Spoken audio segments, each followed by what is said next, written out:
सर्वांना हरिओम.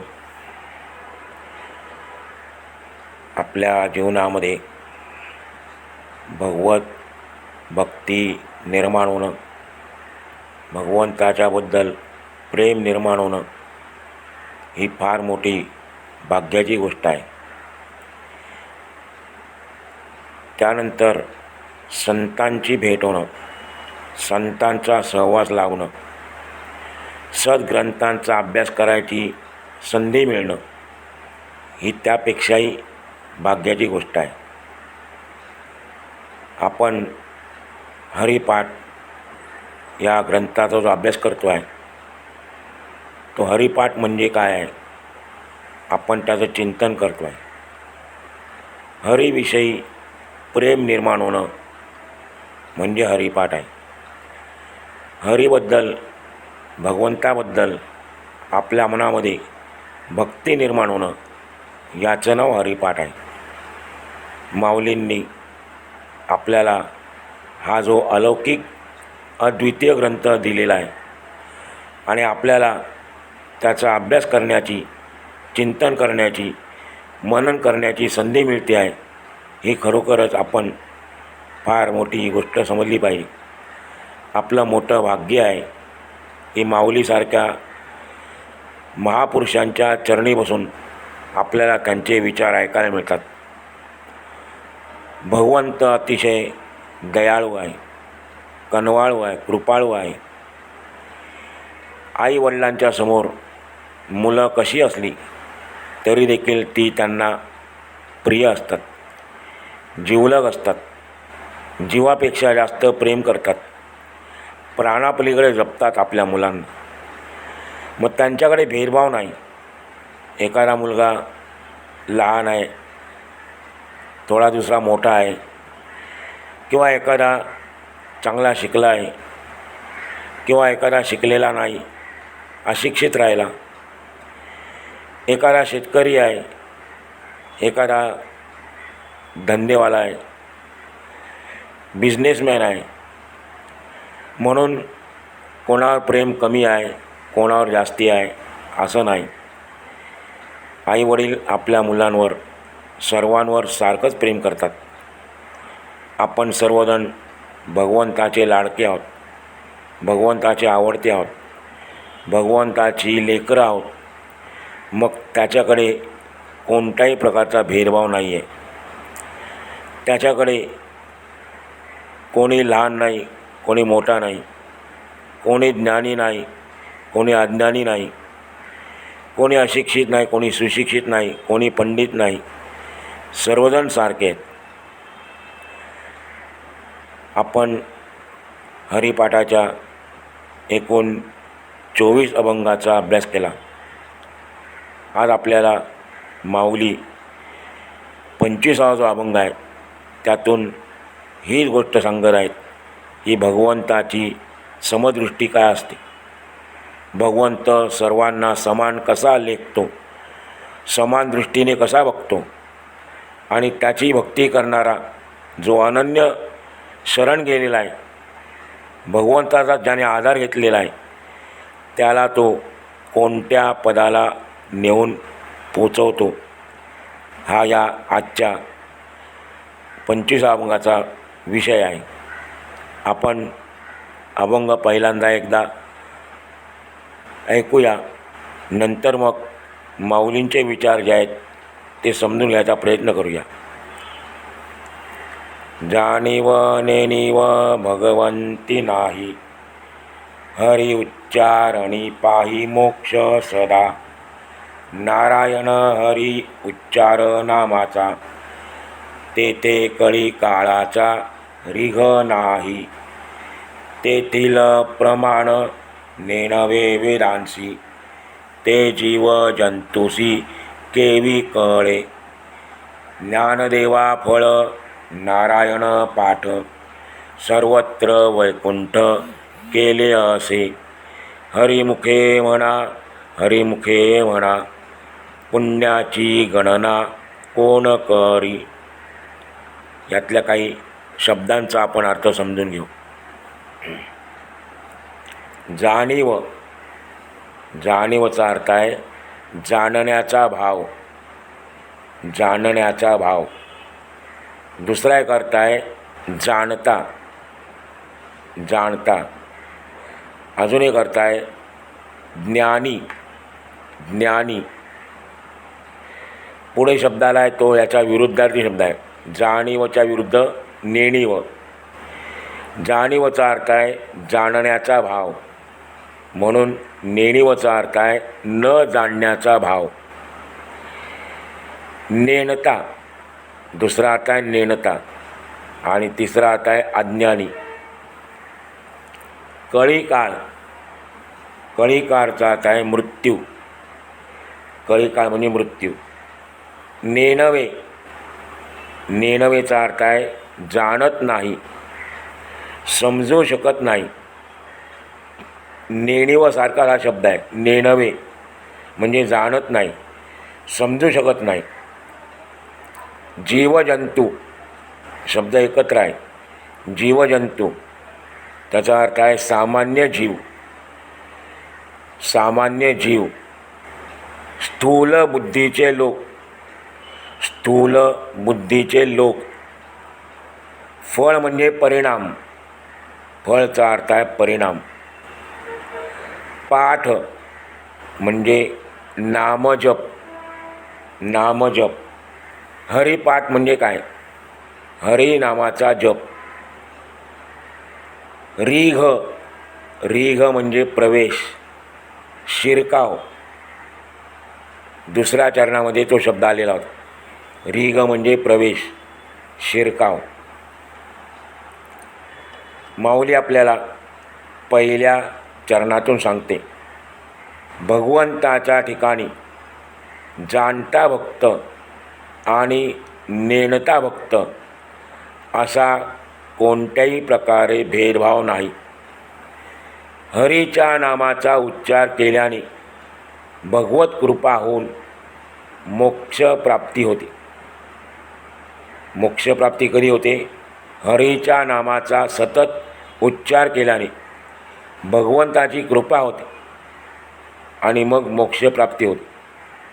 दुसऱ्या चरणातून माऊली सांगते, अशा या अलौकिक अद्वितीय नारायण हरी या नामाचा उच्चार जेथे सतत अहोरात्र सुरू आहे, जेथे सतत अहोरात्र सुरू आहे, तेथे कळी काळाला प्रवेश नाही. त्या साधकाजवळ मृत्यूची मात्रा चालत नाही, यमाची सत्ता त्याच्यावर चालत नाही. तिसऱ्या चरणातून माऊली आपल्याला सांगतात, सर्व शक्तिमान अशा भगवंताचे, सर्व शक्तिमान अशा भगवंताचे यथार्थ स्वरूप, पूर्ण रूप, वास्तव रूप प्रत्यक्ष वेदांनाही समजू शकत नाही, वेदांनाही कळले नाही.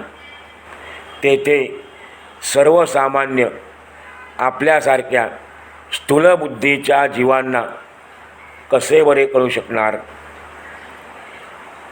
चौथ्या आणि अंतिम चरणामध्ये माऊली आपल्याला या हरिपाठाचं फळ सांगते. हरिनामाचा आपण जर जप केला तर आपल्याला काय परिणाम दिसतो आपल्या जीवनामध्ये ते सांगते. माऊली म्हणते, नारायण नामाच्या नित्य जपाची निरंतर पठणाचे फळ म्हणून माझ्या दृष्टीला हे संपूर्ण जगच वैकुंठ स्वरूप म्हणजे हरिरूप झाले आहे. हरिपाठाचं फळ काय? जशी भगवंताची समदृष्टी आहे तशी त्या साधकाची, जो हरिपाठाचं निरंतर जप करतो आहे, त्याची देखील भगवंताप्रमाणे समदृष्टी होते. त्याला संपूर्ण जगच वैकुंठ स्वरूप म्हणजेच हरिरूप झालेले दिसते आणि हा स्वतः अनुभव माऊलींचा आहे. म्हणून ते म्हणतात, नारायण नावाच्या नित्य जपाचे नित्यपठनाचे फळ म्हणून माझ्या दृष्टीला हे संपूर्ण जगच वैकुंठ स्वरूप म्हणजेच हरिरूप झाले आहे. असा या अभंगाचा थोडक्यात आणि सोपा अर्थ आहे. प्रस्तुत अभंगातून माऊली आपल्याला आणखी एका प्रमाणाद्वारे उपपत्तीच्याद्वारे हरिनामाचे महत्त्व आणि श्रेष्ठत्व प्रगट करीत आहेत. दोन्ही गोष्टी आहेत. हरिनामाचे महत्त्व काय आहे आणि हरिनामाचे श्रेष्ठत्व काय ते माऊली आपल्याला या अभंगातून प्रमाणाद्वारे दृष्टांताद्वारे पटवून देतात. विद्वान ग्रंथकारांची एकच विषय समजावून सांगताना तो अनेक प्रमाणे देऊन पटवून देण्याची कला असते. जे खरोखर ज्ञानी आहेत, विद्वान ग्रंथकार आहेत, त्यांचा जो विषय असतो, प्रतिपाद्य विषय, सांगण्याचा विषय, तो समजावून सांगताना समोरच्या श्रोत्यांना ते अनेक प्रमाणे देतात, अनेक दृष्टांत देतात, अनेक उदाहरणं देतात आणि त्याद्वारे आपला विषय ते समोरच्याला पटवून देतात. या हरिपाठाचा प्रतिपाद्य विषय काय आहे? हरिमुखे म्हणा हा एकच हरिपाठाचा उपदेशात्मक विषय आहे. सर्व ग्रंथाचं सारच या दोन शब्दात आहे. हरिमुखे म्हणा असा या हरिपाठाचा उपदेशात्मक विषय आहे. तरीसुद्धा माऊलीसारख्या विद्वान आणि कुशल ग्रंथकार ज्यांच्या वाङ्मयामध्ये सोनियाच्या खाणी आहेत. माऊलींचं वाङ्मय म्हणजे केवळ हरिपाठच नाही, जे जे माऊलींनी वाङ्मय रचलेलं आहे, मग ते ज्ञानेश्वरी असेल, हरिपाठ असेल, अमृतानुभव असेल, त्या सर्व वाङ्मयाचा उल्लेख सोनियांच्या खाणी म्हणून केला जातो. ज्याने मराठीच्या नगरीत ब्रह्मविद्येचा सुकाळ केला. माऊलींनी या मराठी भाषेला एवढं श्रेष्ठत्व, अलौकिकत्व दिलेलं आहे की त्या मराठीच्या नगरीमध्ये त्यांनी ब्रह्मविद्येचा सुकाळ केला. अर्थात ब्रह्मविद्या अत्यंत सोपी करून सांगितली. तळ हातावरील आवळ्याप्रमाणे ते ज्ञान आपल्याला दिलं माऊलींनी. तर ज्यांच्यापुढे दृष्टांत, रूपक, यमक, उपमा, उत्प्रेक्षा इत्यादी अलंकार सदैव हात जोडून उभे आहेत. ज्या माऊलींनी आपली मराठी भाषा समृद्ध केली, संपन्न केली आणि संपूर्ण विश्वामध्ये हे विश्व हे आनंदाचे करीन, हे विश्व आनंदाचे करीन अशी प्रतिज्ञा करणारा, अशा प्रकारे ज्याची योग्यता आहे, त्या माऊलींजवळ उपपत्तींची, प्रमाणांची कमतरता कशी बरी असेल? माऊलींचा पण आहे, माऊलींची प्रतिज्ञा आहे. अवघाचे संसार सुखाचा करीन, आनंदे भरीन तिन्ही लोक, असा त्यांचा अभंग आहे. आणि त्यामध्ये त्यांनी प्रतिज्ञा केलेली आहे. संसार म्हणजे काय? आपला सामान्य लोकांचा असतो तो नाही, हे पूर्ण विश्वच अवघाचे संसार सुखाचा करीन. आणि पुढे म्हटलेलं आहे आनंदे भरीन तिन्ही लोक, आणि ती प्रतिज्ञा त्यांनी पूर्ण केली. या अभंगाच्या पहिल्या चरणातून माऊली आपल्याला सांगते, जाणीव नेणीव भगवंती नाही. आपण जाणीवचा अर्थ पाहिला, नेणीवचा पण पाहिला. या ओळीचा अर्थ काय? भगवंताच्या ठिकाणी जाणीव नाही, नेणीव नाही. म्हणजे भक्त जाणता आहे की नेणता आहे याचा तो विचार करत नाही. आपण लहान बालकाला, लहान मुलाला नेणता म्हणतो, कारण त्याला काही कळत नसतं, काही समजत नसते. जे दिसेल समोर वस्तू दिसेल ती तोंडात घालतो, त्यामुळे त्या बालकाला आपण नेंटा म्हणतो. तर भक्त अशा पद्धतीचा असला तरी देखील जाणताय की नेंटाय याचा भगवंत विचार करत नाही. कारण भगवंत कसा आहे, भगवंत स्वतंत्र आहे, समर्थ आहे आणि सर्वतंत्र आहे. स्वतंत्र तर आहेच, पण तो सर्वतंत्रही आहे. भगवान हा भक्तांवर अनुग्रह करताना म्हणजे भक्तांवर कृपा करताना तो जाती, रूप, संपत्ती, वय, मोठेपणा, छोटेपणा इत्यादी कशाचाही विचार करीत नाही. या दृष्टीने तो योग्य आहे की अयोग्य आहे हे तो पाहत नाही. जर भगवंताने अशा दृष्टीने भेदभाव केला, जर भगवंत अशा दृष्टीने पाहिल की एखादा उच्च जातीचा आहे, एखादा हीन कुळातला आहे, एखादा कुरूप आहे किंवा एखादा संपत्तीवान आहे, या दृष्टीनं त्याने विचार केला भगवंताने, तर त्याच्या स्वातंत्र्यात, त्याच्या समर्थपणामध्ये आणि त्याच्या नामामध्ये वैगुण्य निर्माण होईल. वैगुण्य म्हणजे दोष. त्याच्या नामामध्ये, समर्थपणामध्ये आणि स्वातंत्र्यामध्ये दोष येऊ लागतील. म्हणून तो आपल्या भक्तांच्या बाबतीत एखादा शहाणा आहे की मूर्ख आहे, ज्ञानी आहे की अज्ञानी आहे याचा कधीच विचार करीत नाही. का करत नाही? कारण तो भगवंत आहे. माऊलींना भगवंत या नामाचा या ठिकाणी त्यांनी जाणीवपूर्वक उल्लेख केलेला आहे. भगवंताची नावं अनेक आहेत, काही नामाचा आपण देखील अभ्यास केलेला आहे, पण मूळ शब्द जो भगवंत आहे तो या ठिकाणी वापरला. यामागे माऊलींचा काय हेतू आहे? भगवंत कोणाला म्हणायचे या संबंधी अनेकांनी ठिकठिकाणी वर्णन केलेले आहे. भगवंत कोणाला म्हणायचं? विष्णू पुराण त्यामध्ये असं म्हटलेलं आहे की प्राणीमात्रांची उत्पत्ती आणि विनाश, गती आणि अगती, विद्या आणि अविद्या यांना जो जाणतो त्याला भगवंत असे म्हणतात. विष्णू पुराणात व्याख्या केलेली आहे.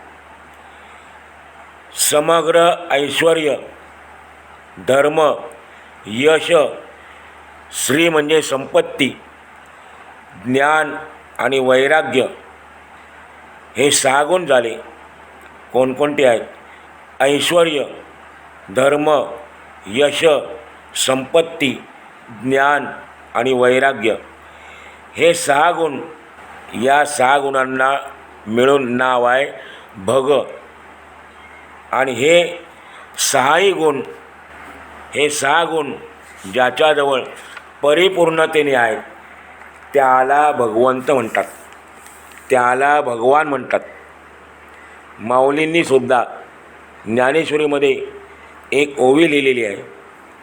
ते म्हणतात त्या ठिकाणी, ऐका यशस्वी औदार्य, ज्ञान वैराग्य ऐश्वर्य हे 6 गुणवर्य वसती जेत तो भगवंतू. ओवी आपण पुन्हा ऐकू. माऊली म्हणतात, ऐका यश श्री औदार्य, ज्ञान वैराग्य ऐश्वर्य हे 6 गुणवर्य वसती जेत तो भगवंतू. एका परमात्म्याशिवाय हे 6 गुण एकाच व्यक्तीकडे, एकाच ठिकाणी एकरूपतेने राहूच शकत नाहीत. म्हणून संत तुकाराम महाराज देखील एका ठिकाणी म्हणतात, षडैश्वर्य संपर्य, षडगुणैश्वर्य संपन्न एक भगवंताची जाण. षडगुणैश्वर्य संपन्न एक भगवंताची जाण असं संत तुकारामांनी भगवंत शब्दाची व्याख्या केलेली आहे. आता ही लक्षणं जी आहेत परमात्म्याजवळ कशी एकवटलेली आहेत हे आपण क्रमाक्रमाने त्याचा अभ्यास करू. म्हणजे आपल्याला भगवंताचं यथार्थ ज्ञान कदाचित होऊ शकेल. परमात्म्याचा पहिला गुण म्हणजे यश. परंतु आपण जो यश शब्दाचा अर्थ येतो सक्सेस, तर यश शब्दाचा तसा अर्थ नाही आहे. परमार्थामध्ये यश शब्दाचा अर्थ आहे विजय. महाविजय तरी कोणता आहे? अनेक शत्रू एकदम समोर आले हल्ला करायला, तरी त्यांच्याकडून कधीही पराजित न होणे म्हणजेच यश, अर्थात विजय. भगवंताच्या अनेक अवतारांचा जर अभ्यास केला तर त्याच्या पराक्रमाबाबत आपल्याला हे सहज लक्षात येईल की या विश्वामध्ये अनेक असुर, दैत्य, राक्षस निर्माण झाले. त्यांनी आपल्या सामर्थ्याने, या दानवांनी आपल्या आपल्या सामर्थ्याने या मृत्यूलोकातील मनुष्यांनाच काय, पण स्वर्गलोकातील देवदेवतांनासुद्धा सळो की पळो करून सोडले होते. मग अशावेळी सर्वांनी एकत्र येऊन भगवंताची प्रार्थना करायची की आम्हाला यातून वाचव. आणि मग प्रत्येक वेळेला भगवंताने त्यांची प्रार्थना ऐकायची आणि प्रार्थना ऐकून अवतार घ्यायचा. अवतार घेऊन सर्व राक्षसांचा विनाश करायचा. प्रत्येक वेळी शत्रूच्या पदरी अपयश यायचे. याचे कारण काय? याचे कारण एकच आहे की भगवंत कधीही अपयशी होत नाही. भगवंताला कधीही अपयश आले नाही. कारण का? आपण पहिला गुण शोधतो आहे, पहिला गुण पाहतो आहे. भगवंताचा पहिला गुण म्हणजे यश, म्हणजे विजय. आणि दुसरा अर्थ असा आहे, विजय हे भगवंताचे दुसरे नाम आहे. विजय हे भगवंताचे दुसरे नाम आहे. जेव्हा धृतराष्ट्राने संजयाला प्रश्न केला होता, भगवद्गीतेची सुरुवात आहे, त्यामध्ये धृतराष्ट्र प्रश्न करतो संजयाला, धर्मक्षेत्रे कुरुक्षेत्रे समवेतायुयोत्सवः मामका पांडवाश्चैव किमकुर्वत संजय. या श्लोकाचा अर्थ आहे, धृतराष्ट्र विचारतो संजयाला, कौरव पांडवांच्या युद्धामध्ये कोणाचा बरे जय होणार सांग मला. तेव्हा संजयाने जे उत्तर दिले होते त्या उत्तराने भगवद्गीतेची सांगता झालेली आहे, समारोप झालेला आहे. शेवट नाही झाला. ग्रंथांची सांगता होते किंवा समारोप होतो, शेवट नाही होत. तर संजयाने जे उत्तर दिलं त्या उत्तरातून धृतराष्ट्राच्या प्रश्नाचं उत्तर संजयाने दिलेलं आहे. तो म्हणतो, यत्र योगेश्वर कृष्णो यत्र पार्थो धनुर्धरः तत्र श्रीर्विजयो भूतिर्ध्रुवानीतिर्मतिर्मम. संजयाचा प्रश्न लक्षात घेऊया आपण. धृतराष्ट्राचा प्रश्न आपण लक्षात घेऊया. त्याने विचारलं होतं संजयाला, कौरव पांडवांच्या युद्धामध्ये कोणाचा जय होणार. तेव्हा संजयाने उत्तर दिलं. या श्लोकाचा अर्थ काय? तो म्हणतो, जिकडे योगेश्वर कृष्ण आणि धनुर्धारी अर्जुन आहे तेथे श्री, विजय, ऐश्वर्य आणि अढळ नीती आहे. यावरून यश म्हणजे विजय हा गुण भगवंताशिवाय अन्य कोणाजवळही सापडणार नाही. आपल्याला एखाद्या वेळेला अपयश येतं, प्रत्येक वेळेला यश येत नाही. मग अपयश येतं याचं कारण काय? तर त्याचं कारण आहे अपयश पदरी पडण्याची काही कारणं आहेत. त्यापैकी दुर्बलता, धैर्य, सामर्थ्य यांचा अभाव, त्यानंतर ग्रह, कर्मकाळ इत्यादी जी काही आहेत अपयशाची कारणं, ती भगवंताजवळ नाहीत. मग तो अपयशी कसा होईल? तो सदैव यशस्वी आणि विजयीच राहणार. आपल्या देखील जर जीवनामध्ये अपयश पदरी पडत असेल तर आपण ही कारणं आपल्यामध्ये कोणती आहेत ते शोधायला पाहिजेत आणि ती आपण दूर केली तर आपल्याला देखील यश मिळेल. दुर्बलता, धैर्य, सामर्थ्य यांचा अभाव, ग्रह आणि कर्मकाळ यांची जी काही अवस्था असते त्यामुळे आपल्याला अपयश पदरी पडतं. पण भगवंताला तसं नाही आहे, आपण पाहिलं आत्ता. दुसरा गुण आहे परमात्म्याचा. श्री हा आहे, शब्द एकच आहे, एकच अक्षर आहे, पण त्याचा अर्थ फार मोठा आहे. श्री शब्द याचा अर्थ आहे लक्ष्मी, संपत्ती वेगळी, धन वेगळं, पैसा वेगळा. श्री हा भगवंताचा दुसरा गुण आहे. आणि ही श्री जी आहे ती निरंतर भगवंताजवळच राहते. ज्ञानेश्वरीमध्ये आपण पुन्हा एकदा राहूया. तेथे माऊली सांगते 18व्या अध्यायामधून, तैसे सकळ पुरुषार्थ जेणे स्वामी का सनाथ, तो श्रीकृष्ण राओ जेथ तेथ लक्ष्मी. हे अर्जुना, त्याप्रमाणे सर्व पुरुषार्थ ज्या ठिकाणी आहेत, चारही पुरुषार्थ ज्याच्याजवळ आहेत, ज्यामुळे तो सनाथ झालेला आहे, असा जो श्रीकृष्ण राजा तो ज्या ठिकाणी आहे तेथे लक्ष्मी आहे. अर्थात या यत्र योगेश्वर कृष्णो या श्लोकावरच माऊलींनी पुढे चिंतन केलेलं आहे. आणि यापूर्वी देखील आपल्याला माऊलींनी हरिपाठाच्या 22व्या श्लोक सांगितलं होतं, लक्ष्मी वल्लभ तयाजवळी. श्री म्हणजे लक्ष्मी, आणि त्याला आपण त्याचा अभ्यास केलेला होता. संपत्ती, धन वगैरे लक्ष्मीपेक्षा वेगळं कसं आहे? तर लक्ष्मी वल्लभ त्याजवळी असं म्हटलं होतं. अभंग 22 होता तो. भगवंताचा तिसऱ्या गुणाचा आपण अभ्यास करूया. तो म्हणजे औदार्य. औदार्य म्हणजेच उदारता. सर्व गुणांमध्ये हा भगवंताचा श्रेष्ठ गुण मानलेला आहे. भगवंता एवढं उदार कोणीही नाही. भगवंताच्या उदारतेचे वर्णन सर्व पुराणांनी केले आहे.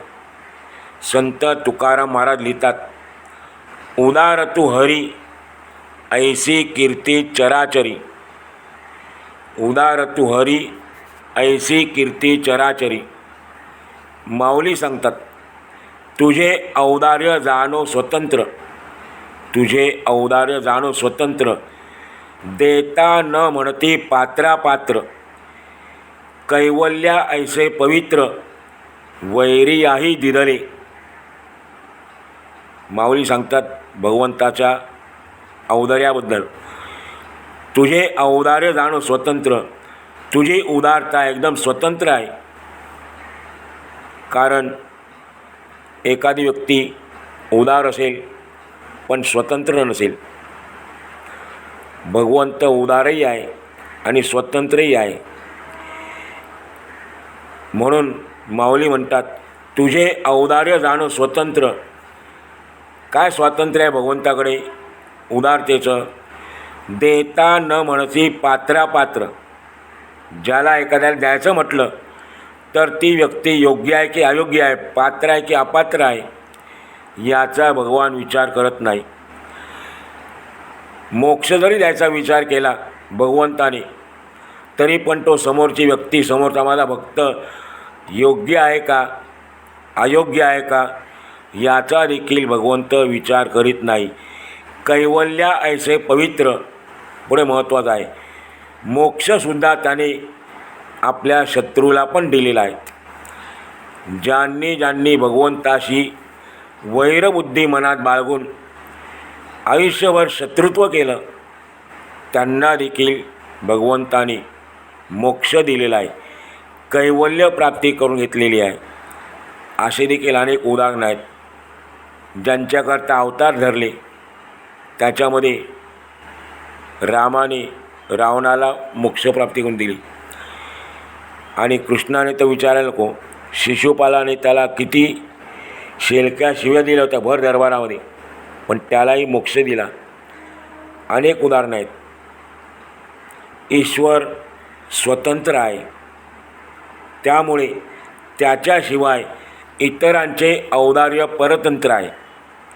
म्हणजे ज्या संपत्तीच्या बळावर असते ती संपत्ती संपली, औदार्य ज्या संपत्तीच्या बळावर असतं ती संपत्ती जर आपल्यावरची संपली की मग आपलं औदार्य देखील संपून जातं, उदारता संपून जाते. एक ग्रंथ आहे भक्ती रसामृत सिंधू, भक्ती रसामृत सिंधू, त्यामध्ये औदार्याबद्दल लिहिलेले आहे. आपले स्वतःचे शरीरसुद्धा एखाद्याला अर्पण करणे याला औदार्य म्हणतात. आपले शरीर एखाद्याला अर्पण करणे, समर्पण करणे याला औदार्य म्हणतात. आणि एका पुरुषोत्तमाशिवाय, एका परमात्म्याशिवाय कोण बरे दुसरा एवढा उदारदाता आहे का, की जो आपल्याला अशा रीतीने समर्पण करेल. ज्याने अत्यंत दरिद्री अशा भक्तांनासुद्धा आपला आत्मा देऊन टाकला. फक्त आपण भगवंताचे भक्त व्हायला पाहिजे, भगवंतापासून कधी विभक्त व्हायला नाही पाहिजे. सुदामा एवढा दरिद्री होता, तरी पण भगवंताने त्याच्या दारिद्र्याचा विचार केला नाही, त्याच्या फक्त भक्तीचा विचार केला. भक्ती प्रेमाचा त्याने अंतःकरण पाहिलं, आणि मग पुढचा भागाला माहिती आहे, त्याने त्याचे कोरडे पोहेसुद्धा खाल्ले. कोणी तांदूळ म्हणतात, कोणी पोहे म्हणतात, ते सुद्धा भगवंताने अत्यंत प्रेमाने खाल्ले. मग तो दरिद्री आहे, खालच्या जातीत ब्राह्मण तर होता तो, परंतु तो दरिद्री आहे म्हणून त्याने त्याचा अवहेर केला नाही. अशा प्रकारची उदारता फक्त आणि फक्त परमात्म्याजवळच आहे. भगवंताचा चौथा गुण म्हणजे ज्ञान, आणि याविषयी माऊली लिहितात, सर्वज्ञ अशा वेदालासुद्धा ज्ञान पढवणारा म्हणजे ज्ञान शिकवणारा भगवंतच आहे. आपण जे भगवंताचे 6 गुण पाहतो आहे, त्यामध्ये चौथा गुण आहे ज्ञान, आणि भगवंत वेदालासुद्धा ज्ञान शिकवतो आहे. वेदातही पडविता आद्य गुरु तू, असं म्हटलेलं आहे. वेदांना देखील शिकवणारा सर्वात पहिला गुरु म्हणजे तू आहे. आणि खरोखर भगवंतावर ज्ञानी कोण असणार आहे. वैराग्य हा परमात्म्याचा 5वा गुण आहे. भगवंताचे सर्व गुण आपण जे पाहतो आहे ते एकमेकांना पोषक आहेत.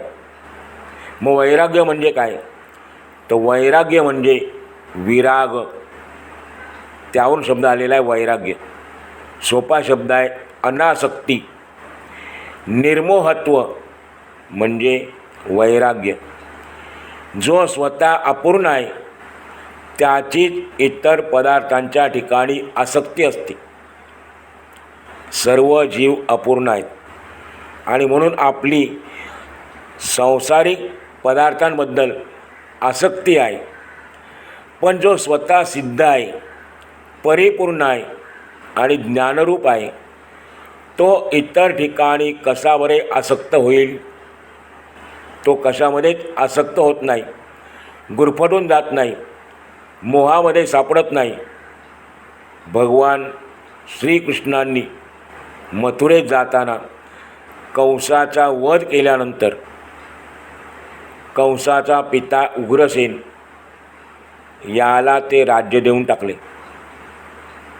आपण भगवंताच्या वैराग्य या गुणाचे चिंतन करतो आहे. राम अवतारामध्ये स्वतः प्रभू रामरायाने राज्यत्याग केला. प्रसंगी आपली धर्मपत्नी सीतेचा देखील त्याग केला. यालाच वैराग्य असे म्हणतात. आणि यापेक्षा दुसरे वैराग्य असू शकते काय? म्हणून भगवंतासारखा वैराग्यवान विरक्त कोणीही नाही. आणि त्यामुळे भगवंताच्या जवळ असलेला 5वा गुण म्हणजे वैराग्य. 6वा गुण आहे ऐश्वर्य. ऐश्वर्य म्हणजे काय? आपण जो व्यवहारामध्ये घेतो ऐश्वर्य म्हणजे वैभव, सुख, संपत्ती, चांगल्या रीतीने राहायला मिळणं, खायला मिळणं, याचं आपण म्हणतो ऐश्वर्य, वैभव. परंतु परमार्थामध्ये याचा अर्थ वेगळा आहे. ईश्वरत्वाचा जो भाव त्याला म्हणतात ऐश्वर्य. ईश्वरत्वाचा जो भाव आहे त्याला म्हणतात ऐश्वर्य. कारण ऐश्वर्य या शब्दामध्ये ईश्वर शब्द आहे. ऐश्वर्यामध्ये शब्दाला आपण विचार केला तर त्यामध्ये ईश्वर शब्द आहे. मग ईश्वरत्व म्हणजे काय? तर ईश्वरत्व म्हणजे नियामकत्व, नियामकपणा. ईश्वरत्वाचा अर्थ आहे नियामकपणा. जगामध्ये जे जे नियामक आहेत ते सर्व या ईश्वराच्या शक्तीच्या आधारानेच कार्य करीत असतात. या विश्वामध्ये जे जे नियामक आहेत, ज्यांची ज्यांची सत्ता आहे, ते सर्व या ईश्वराच्या शक्तीच्या आधारानेच कार्य करीत असतात. म्हणजे त्यांच्यावर देखील भगवंताची सत्ता असते. म्हणून अशा रीतीने यश, श्री, औदार्य, ज्ञान, वैराग्य आणि ऐश्वर्य हे 6 गुण एकमात्र भगवंताच्या ठिकाणी एकवटले आहेत. अशा या षड्गुणैश्वर्य संपन्न भगवंताजवळ माऊली म्हणतात, हा जाणता आहे, हा नेणता आहे, हा शिकलेला आहे किंवा अशिक्षित आहे, हा लहान आहे, हा मोठा आहे, हा उच्च कुळातला आहे, नीच कुळातला आहे, असा कोणत्याही प्रकारचा भेदभाव नाही. आणि म्हणून जो कोणी त्याला अनन्य भावाने शरण येतो, जो कोणी भगवंताला आश्रय घेतो भगवंताचा आणि त्याच्या नामाचा अहोरात्र उच्चार करतो, हरिपाठ करतो, हरिनामाचा गजर करतो, त्याला भगवंत मोक्ष प्रदान करून देतो. म्हणजे काय करतो? आपल्या स्वरूपात मिळवून घेतो, आपल्याशी समरस करतो. आणि म्हणून माऊली आपल्याला या अभंगाच्या पहिल्या चरणातून सांगतात, जाणीव नेणीव भगवंती नाही, हरी उच्चारणी पाही मोक्ष सरा. या हरिनामाच्या उच्चाराचा, नामजपाचा आणखीन काय लाभ होतो साधकाला ते माऊली आपल्याला पुढच्या काही चरण सांगणार आहेत. आज आपण या ठिकाणी आजचा पूर्ण करू.